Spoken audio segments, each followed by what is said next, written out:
Alright guys, in the garage, about to feed the albino Asian water monitor female, and we're going to be feeding her some black chicken meat. So this is meat from an Ayam Cemani bird cross. So that's a chicken that has excess pigmentation that causes its flesh, bones, organs to be black, which is pretty cool. This one was a hybrid.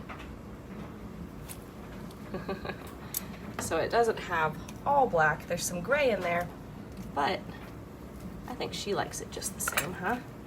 She doesn't seem to mind it.